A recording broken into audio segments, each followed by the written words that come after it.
मित्रों, क्या होती है प्राण प्रतिष्ठा? मित्रों, यह कोई सामान्य घटना नहीं है, बल्कि एक अभूतपूर्व घटना है जिसमें आध्यात्मिक प्रक्रिया द्वारा मूर्ति में चेतना जागृत कराकर उसमें प्राणों को प्रतिष्ठित किया जाता है। अनंत को सूक्ष्म में बांधने की आध्यात्मिक और वैज्ञानिक प्रक्रिया, क्योंकि बहुत गहरे में इस जगत का कण कण, रुआं रुआं उसी परम सत्ता का ही रूप है। प्राण प्रतिष्ठा मूलतः 3 माध्यमों से की जा सकती है: यंत्र, तंत्र और मंत्र। मंत्रों के माध्यम से उस परम सत्ता का आह्वान कर उसे मूर्ति में प्रतिस्थापित कर देना ही प्राण प्रतिष्ठा कहलाता है। यह कोई साधारण घटना इसलिए भी नहीं है क्योंकि वो मूर्ति जो कल तक एक सामान्य पत्थर थी, मूर्ति पत्थर में छुपी हुई थी, लेकिन कल तक वो पत्थर कहीं दूर पहाड़ों में, कंदराओं में, नदियों में, तालाबों में, जंगलों में पड़ा हुआ था तथा जिसे कोई जानता तक नहीं था। वैसे ही जैसे परमात्मा हम सब के अंदर समान रूप से विद्यमान है, छुपा हुआ है तथा जिसे प्रेम की छेनी और भक्ति के हथौड़े से प्रकट किया जा सकता है, जैसे मीरा ने किया। मीरा ने प्रेम से मूर्ति में प्राणों की प्रतिष्ठा की थी और स्वयं भी वो एक दिन उसी मूर्ति में समाहित हो गईं।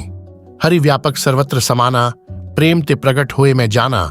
मूर्तिकार सामान्य पत्थर से अनावश्यक आवरण हटाकर उसमें से मूर्ति की खोज करता है। वैसे ही हम भी ध्यान, योग, भक्ति के माध्यम से काम, क्रोध, मद, लोभ, मोह, अहंकार जैसे अनावश्यक आवरण को हटाकर भगवान का स्वयं में साक्षात्कार कर सकते हैं।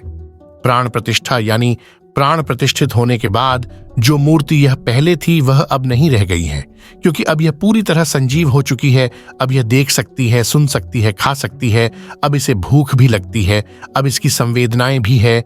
अब यह परमात्मा हो चुकी है। अब ये एक कंकड़ से शंकर की यात्रा तय कर चुकी है। अब यह किसी पहाड़ का एक मामूली टुकड़ा नहीं रह गया है। अब इसमें प्राण आ चुके हैं और प्राण आते ही मूर्ति की दशा और दिशा सब बदलने लगते हैं। साधारण आदमी को यह बड़ा अजीब लगता है, लेकिन यह प्रमाणिक विधि है और जो ध्यान की प्रक्रिया में गहरी उतरे हैं उसका मर्म जानते हैं, जो मंत्र विज्ञान की तह तक गए हैं, उनके पास इसके सारे वैज्ञानिक प्रमाण हैं कि हाँ, पत्थर में भी प्राण हो सकते हैं, पत्थर में भी कुछ रिकॉर्ड भी हो सकता है। पत्थर जड नहीं है। इस जगत में कुछ भी जड नहीं है, सब ऊर्जा है, सब चैतन्य है। भूटान में कुछ पत्थर के रिकॉर्ड्स पुरातत्वविदों को मिले थे। उनकी संरचना टेप रिकॉर्डर की भांति थी। जब उन पत्थरों से धूल धमास अलग की और उस पर विद्युत चुंबकीय तरंगों का प्रक्षेपण किया गया तो पाया कि उसमें से एक नियत आवृत्ति की तरंग धैर्य निकल रही थी। इसके मायने ये थे कि उन पत्थरों में कुछ स्टोर था। और जब कार्बन डेटिंग से ये पता किया गया कि ये पत्थर कितने पुराने हैं तो पता चला कि ये महावीर के जमाने के हैं। यानी तब हमारे पास ऐसा विज्ञानन था कि पत्थरों में भी कुछ स्टोर कर सकते थे। अगर हम विज्ञान के चश्मे से देखें तो विज्ञान पहले कहता था किस जगत में सब पदार्थ है और पदार्थ की अवस्थाएं होती हैं जैसे ठोस, द्रव, गैस। लेकिन जैसे जैसे विज्ञान ने प्रगति की तो एक बहुत चौंकाने वाली बात हमें पता चली कि विज्ञान के अनुसार इस जगत में सब कुछ ऊर्जा है, पदार्थ कुछ भी नहीं। पत्थर, पेड़, पहाड़, हम, तुम, मनुष्य, जानवर, यह सब ऊर्जा है और धर्म के क्षेत्र में यह पहले से ही था। भगवान कृष्ण ने गीता में कहा है कि अर्जुन, मार तो तुझे कोई सकता ही नहीं है। और आज विज्ञान भी धर्म की भाषा बोल रहा है कि इस जगत का यह परम सत्य है कि मरता कुछ है ही नहीं, क्योंकि अगर सब ऊर्जा है तो ऊर्जा को तो नष्ट नहीं किया जा सकता।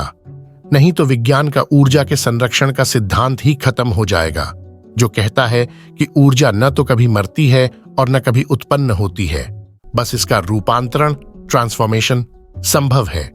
यह सिद्धांत वैसा ही है जैसा भगवान कृष्ण गीता में अर्जुन से कह रहे हैं। तो उस दृष्टि से भी पत्थर ऊर्जा ही है और कण कण में भगवान की लोकोक्ति पूरे भारत में प्रचलित है। उसमें यह कहा गया है, इस जगत का कतरा कतरा कण कण ऊर्जा ही है। विज्ञान अध्यात्म से अलग नहीं है। प्रसिद्ध वैज्ञानिक आइंस्टीन की जब मृत्यु सन्निकट थी तब उनकी बातें आध्यात्मिक हो गई थीं। उन्होंने कहा था कि मैं सोचता था कि इस जगत में जो कुछ है वह सब जान लिया जाएगा, लेकिन इस जगत में इतना कुछ है कि मैं उसका अंश मात्र भी नहीं जान पाया हूं। मैं एक वैज्ञानिक की तरह नहीं, मैं एक रहस्यवादी की तरह मर रहा हूं। जब अनंत को मूर्ति में प्रतिष्ठित किया जाता है तो उस घटना में मूर्ति के अंदर और उसके लगभग 40 मीटर की त्रिज्या के भीतर उपस्थित लोगों का वातावरण का सब कुछ बदल जाता है। मूर्ति की आंखों को पहले ढंका जाता है तथा आंखें खोलते ही सबसे पहले मूर्ति के सामने आईना रख दिया जाता है, जिससे कि भगवान अपने तेज को खुद ही आत्मसात कर सकें। अयोध्या के राम मंदिर में कर्नाटक के जाने माने मूर्तिकार अरुण योगीराज की बनाई मूर्ति स्थापित की गई। इसको लेकर उन्होंने बयान दिया था कि ये मूर्ति बिल्कुल भी वैसी नहीं रही जैसी मैंने बनाई थी। इसमें बहुत बड़ा परिवर्तन हुआ है। कण कण में भगवान हैं। प्राण प्रतिष्ठा की प्रक्रिया अनंत को मूर्ति में बंद करने का अद्भुत विज्ञान है। ब्रह्मांड असीमित, अनादि और अनंत है। प्राण प्रतिष्ठा शब्द किसी मूर्ति की गुप्त स्थापना का अर्थ है कि हमने एक पुराने वादे के आधार पर एक नई छवि बनाई है। अब हमें संकेतों से यह पता लगाना होगा कि क्या पुराना वादा विधिवत पूरा हुआ है। हमें अपनी ओर से पुरानी व्यवस्था का निष्ठापूर्वक पालन करना चाहिए। हमें मूर्ति को केवल मूर्ति के रूप में नहीं, बल्कि एक जीवित इकाई के रूप में देखना चाहिए। हमें इसके लिए सभी व्यवस्थाएं करनी चाहिए, जैसे कि हम एक जीवित व्यक्ति के लिए करते हैं, और फिर हमें संकेत मिलना शुरू हो जाएंगे जिससे हम जान सकें कि मूर्ति की गुप्त स्थापना स्वीकार कर ली गई है। लेकिन यह दूसरा पहलू हमारी जानकारी से पूरी तरह गायब हो चुका है। यदि ये चिन्ह मौजूद नहीं है तो हमने मूर्ति स्थापित तो कर दी, लेकिन सफलता नहीं मिली। इस बात का सबूत होना चाहिए कि मूर्ति स्थापना सफल रही है। तो इसी कारण से कुछ विशेष गुप्त संकेत निश्चित किए गए। यदि ये चिन्ह मिले तो समझ लिया गया कि मूर्ति स्थापना को गुप्त शक्तियों ने स्वीकार कर लिया है और वह अब जीवित एवं सक्रिय है। अयोध्या के राम मंदिर में कर्नाटक के जाने माने मूर्तिकार अरुण योगीराज का ये बयान कि ये मूर्ति बिल्कुल भी वैसी नहीं रही जैसी मैंने बनाई थी, इसमें बहुत बड़ा परिवर्तन हुआ है। ये साबित करता है कि मूर्ति में प्राण प्रतिष्ठित हो चुके हैं और यह मूर्ति जीवंत है। तो जाहिर है कि प्राण प्रतिष्ठा के बाद मूर्ति में गुणात्मक रूप से परिवर्तन आ जाता है।